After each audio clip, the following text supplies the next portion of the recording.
going to be making sweet chocolate bread. It's easy because there's only 5 steps. Enjoy! Okay, so I'm going to show you the first step, which is going to be making most of the batter. So first we're going to take this large bowl and we're going to add warm milk. The trick to working with yeast is to have warm or hot milk or water. In this case, it's milk. That's 1/4 cups of milk in here, and we're going to add this yeast. It's 3 packets of yeast in. We just added it in a little measuring cup. Now, we're going to mix it. Whenever we used to make bread with my mom, she would always tell us to add the yeast, and we were like, and we would always get so grossed out because she said it was bacteria, and we were like, we always thought of bacteria as like germs and stuff, so we were like, why are we eating bacteria? And then of course we know now that it's bacteria, good bacteria. So now we are until it's dissolved. It takes a few minutes to dissolve. So we just mix it in to help it. And now we are going to add the flour. And we're going to add we're going to actually add 4 cups of flour and 1/4. So now we're going to come over here and we're going to get a butter knife. You can use any type of knife, but we're going to fill up our first cup as much as we can. And then the trick to doing this is to pat the top of it, and it gets all the air bubbles out from the bottom. And you can smooth it out. And now we are going to add it to our dissolved yeast.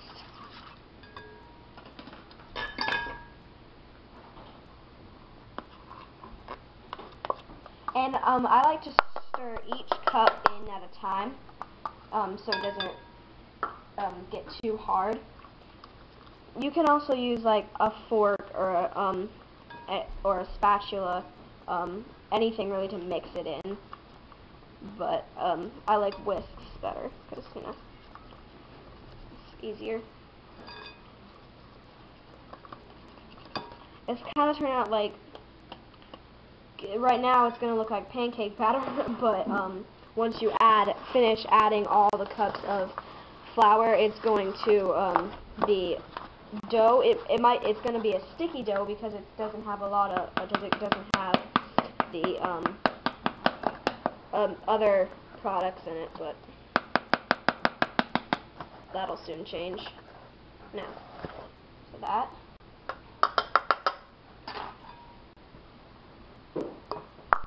See, as you can tell, it's slowly getting harder to mix in, which after you add about the 3rd or 4th cup, it's going to get really like that. That's why once you add the first few, I change the from a whisk to like a fork. But once it's like doughy, I like to use the whisk. Well, not doughy, but pancake battery. So it's actually pretty easy to get the dough out of the whisk. So I'm gonna finish putting all the flour in, and then we'll continue on with the batter.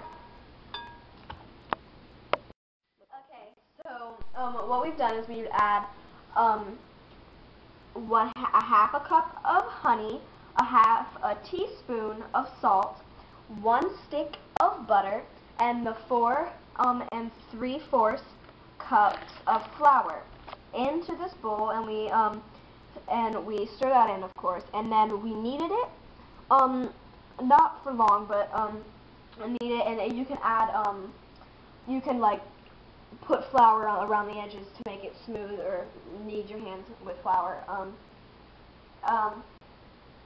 Then we're going to cover the bowl with plastic wrap, or aluminum foil. We're going to use aluminum foil. And you're going to let this sit for about 30 minutes, and it'll double in size.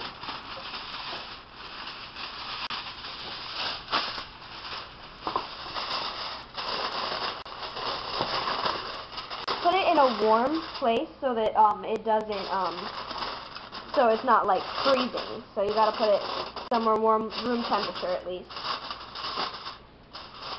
Okay, so now we're going to go put this right on the oven. Okay, and we're going to let that sit for about 30 minutes, and it should double in size. And so now we're going to go to our second step, which is going to be making the filling. Okay, thanks, and hope you enjoy other videos. Okay, this is part 2, and we're making the filling. So what we're going to do is we're just going to use our Magic Bullet blender. You can use the food processor. This is just what we have. We're going to take our walnuts and our macadamia nuts, and it's a 3/4 a cup, maybe almost a whole cup. So we're just going to put that in the blender. You're going to put it on and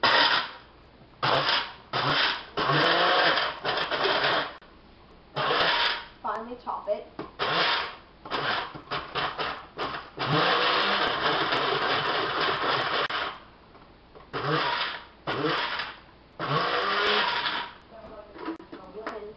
Top on and shake it a little bit so you can get that. That should be good. Now you can just, well actually we're going to keep using it. But first we're going to take out a little bit of it for our top. I'm just going to take out about that much. Not that much. You can take, split it so we can mix it in with the other stuff. Okay, now we're going to add sugar, which is 2 tablespoons. So actually not that much. You can use confectioner's or regular, it doesn't really matter.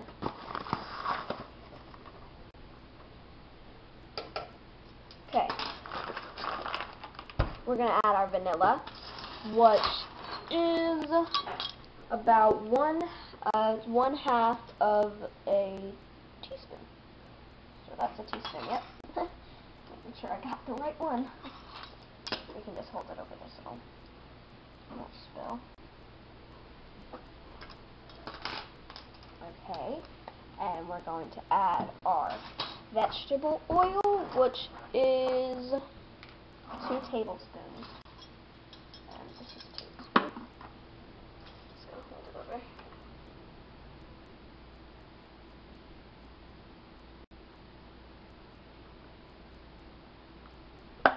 Okay, and last we're going to add our cocoa powder, which is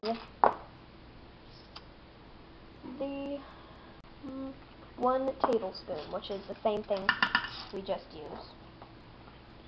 And it's unsweetened. Dark chocolate. Yes, I'm messy, I know. You can use your finger or spoon or whatever. We're just gonna take this off. There we go.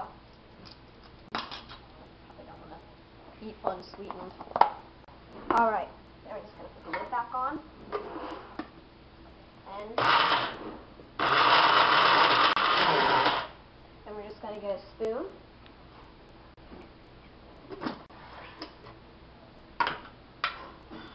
And mix it up. And that's pretty much it for the filling. And then, and we're melting chocolate over about if you get a 1 full bag of chocolate, we're just melting that over in a pot over there. And that would be it. And you're just going to make sure, just keep mixing, make sure it's not burning. And it's milk chocolate, because, yeah. And once this is done, we're going to add it to the stuff we just mixed up. So, alrighty. Okay, so we just finished the filling. melted the chocolate and then added it into our blended stuff. And then now I just add it into a little bowl. And next we're going for step 3. We're going to make the topping and yeah, probably roll up the dough and stuff. Okay, here's Brielle. Okay, so this is going to be step 3, which is easy. And so now, see our dough here has rised. Isn't it gorgeous? Now, we're going to take our flour and we're going to get a little bit of wax paper so that we don't get it on there. And we're going to put some flour on it and we're going to knead our dough. And I know you're going to be like, but you're destroying it. No, it's so. Now that we've got our big wad of dough, we are going to put it on our wax paper. And first, let me move this bowl out of the way. Okay, so we're going to knead it again, which is until it's not smooth and elastic and not sticky, because it's kind of sticky right now. And you don't want to rip the dough, like rip some off and put it in, because that's just going to make it harder to knead. Okay, so it's starting to stick to the paper, and that's how you tell, because if it sticks to the table, it's going to be hard to tell if it sticks. So you're going to, that's why we're using wax paper, because it'll stick to the paper if it's sticky. Okay, this will probably be the last time we do it, and then we're going to divide it in half, because once we put it in on this piece of paper, we're going to cut it into rectangles, but we have to cut it into 2 rolls first. So, now that we've got it pretty leavened out, we're going to leveled out. We're going to put some more wax paper on, but we're going to put it on our baking sheet.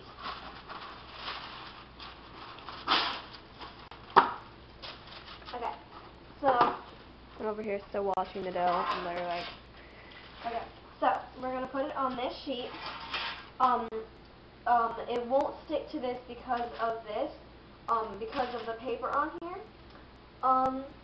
Yeah, so now we're going to divide our dough with, we're going to take, I have enough flour on my hands, oh well.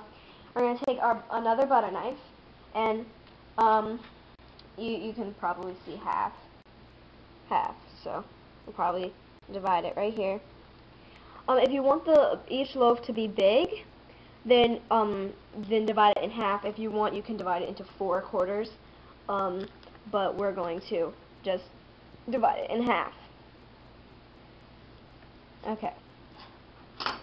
Be gentle with it. And so now that it's divided in half, we're going to roll it out, each one into rectangles. So we'll be right back when it's rolled out.